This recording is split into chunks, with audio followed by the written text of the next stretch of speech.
अस्सलाम वालेकुम।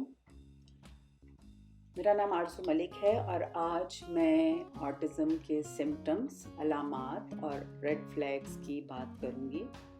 सबसे ज़्यादा अहम बात इसमें ये है कि तमाम अलामात जिनका हम मुशाहिदा करते हैं वो एज अप्रोप्रिएट होनी चाहिए। यहाँ मेरे कहने का मतलब ये है कि जिस भी अलामत का आप मुशाहिदा कर रहे हैं उसके लिए ज़रूरी है कि बच्चे की मौजूदा उम्र को सामने रखा जाए। मिसाल के तौर पर अगर आपने बच्चे की ज़बान के इस्तेमाल या गुफ्तगू का मुशाहिदा करना है तो वो आप यकीनन 2 महीने के बच्चे में नहीं कर सकते। इसी तरह अगर आप अपने बच्चे की चलने की सलाहियत को देखना चाह रहे हैं तो वो आप 6 महीने के बच्चे में नहीं देख सकते, क्योंकि ये उम्र के हिसाब से मुनासिब नहीं होगा। ऐसा करना इंतहाई ज़रूरी है, क्योंकि मेरे तजुर्बे में ये बात आई है कि बहुत से वालिदैन हैंड फ्लैपिंग यानी अपने हाथों और बाजुओं को परिंदों के परों की तरह हिलाने को ऑटिज़म की अलामत समझते हैं, जबकि उनका बच्चा 2 साल से कम उम्र का होता है।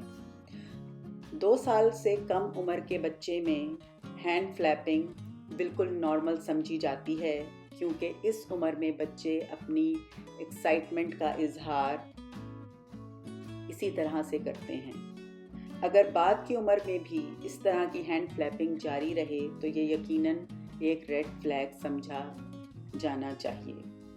यहाँ मैं एक और बात भी ऐड करना चाहूँगी कि कुछ अलामात की मौजूदगी को ऑटिज़म समझना भी बिल्कुल मुनासिब नहीं होगा, क्योंकि ऑटिज़म का डायग्नोसिस एक पेचीदा अमर है और इसके लिए मल्टी डिसिप्लिनरी टीम की बेहद ज़रूरत है। इसकी तफसीलात मैं अगली किसी वीडियो में बयान करूँगी। बहुत सी अलामात जो ऑटिज़म से लिंक्ड हैं वो हमें बच्चे के माशरती मेल जोल में मिलती हैं। मिसाल के तौर पर बच्चा दूसरे बच्चों में दिलचस्पी नहीं लेता, यानी अगर बच्चा दूसरे बच्चों के साथ किसी जगह पर मौजूद है तो वो उनके साथ खेलने में इंटरेस्टेड नहीं होता, वो उनकी मौजूदगी को इग्नोर करता है या उसे उसका एहसास नहीं होता। दूसरे बच्चों से दोस्ती में भी उसको मुश्किलात पेश आती हैं।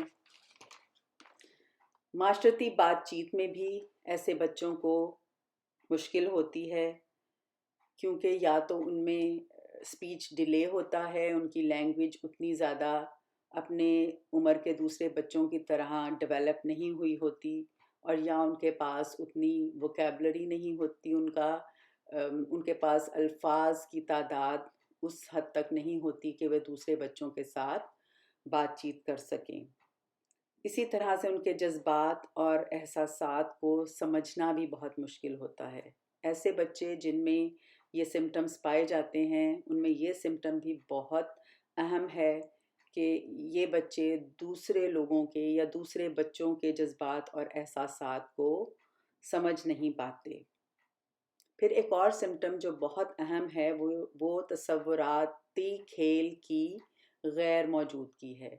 यानी ऐसे बच्चे जो ऐसे खेल जिसमें कोई तसव्वुराती दुनिया बसाई जाती है, मिसाल के तौर पे गुड़िया का घर बनाना, गुड़िया की शादी करना या गुड़िया को नहलाना धुलाना, इस तरह के खेल खेलना ऐसे बच्चों के लिए तकरीबन नामुमकिन होता है। मे बी लेटर स्टेज पे कुछ सीख भी सकते हैं, लेकिन ये सिर्फ कॉपी करके सीखते हैं, खुद से इनकी इमेजिनेशन उस हद तक डेवलप नहीं होती। अगर ऐसे बच्चे को जिसमें ये सारे सिम्टम्स पाए जाते हैं और रेड फ्लैग्स की मौजूदगी होती है, अगर ऐसे बच्चे को किसी भी खेल में शामिल करने की कोशिश की जाए तो बच्चा इसको पसंद नहीं करता। इसी तरह ऐसे बच्चे को गुदगुदी करना, गले मिलना या हाथ लगाना बिल्कुल पसंद नहीं होता और ये इसको अवॉइड करते हैं। लेकिन कुछ केसेस में ये तमाम चीज़ें जैसे गुदगुदी करना, गले मिलना या हाथ लगाना बेहद पसंद की जाती हैं। यानी कि 2 एक्सट्रीम्स होती हैं, या तो वो बिल्कुल ये चीज़ें पसंद नहीं करते और या ये बेहद पसंद करते हैं। پھر اسی طرح ان بچوں میں جو سوشل باؤنڈریز ہوتی ہیں کہ ہماری ایک باؤنڈری ہے، ہم نے اس سے باہر نہیں نکلنا، ایسے بچوں میں اس کا احساس بھی تقریباً نہ ہونے کے برابر ہوتا ہے. اور اس کی مثال میں ایسے دوں گی کہ یہ بچے دوسروں کو ہاتھ لگانا تمام نہیں، جیسا میں نے پہلے کہا کہ یا تو وہ بالکل بھی ٹچ کرنا یا کروانا پسند نہیں کرتے اور یا بہت زیادہ کرتے ہیں.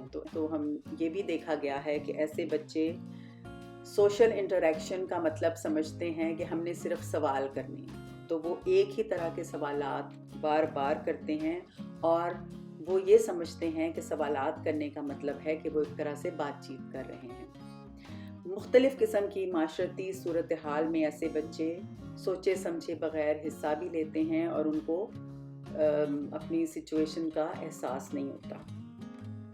باڈی لینگویج کا استعمال جو کہ لوگ بہت زیادہ کرتے ہیں، اس طرح کے بچوں میں اس کو استعمال کرنے کی یا اس کو سمجھنے کی صلاحیت نہیں ہوتی. اس کی مثال میں ایسے دوں گی کہ جیسے غصے میں ماں اگر غصے میں ہے اور اس کی شکل سے غصہ جھلک رہا ہے، تو ایسا بچہ جس میں یہ سمٹمز پائے جاتے ہیں اس کو یہ سمجھنے میں بہت مشکل ہوگی کہ ماں اس وقت غصے میں ہے.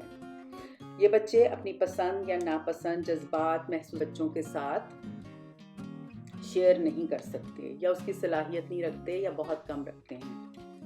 ان بچوں میں آئی کانٹیکٹ یعنی کہ آنکھوں میں آنکھیں ڈال کر بات کرنا بھی تقریباً ناممکن ہوتا ہے. یہاں پر ایک بات میں واضح کرنا چاہوں گی اور وہ یہ ہے کہ ہمارے کلچر میں بڑوں کے سامنے نظر جھکا کر بات کرنے کو بہت اچھا سمجھا جاتا ہے اور اسے تمیز کی علامت سمجھا جاتا ہے. اس لیے اگر ہم کسی ایسے بچے کو آبزرو کر رہے ہیں اور وہ نظر ملا کر بات نہیں کر رہا، تو اس سے یہ ثابت نہیں ہوتا کہ اس بچے کو آٹزم ہے یا یہ ایک علامت ہے، کیونکہ یہ کلچرلی اپروپریٹ نہیں ہوگا.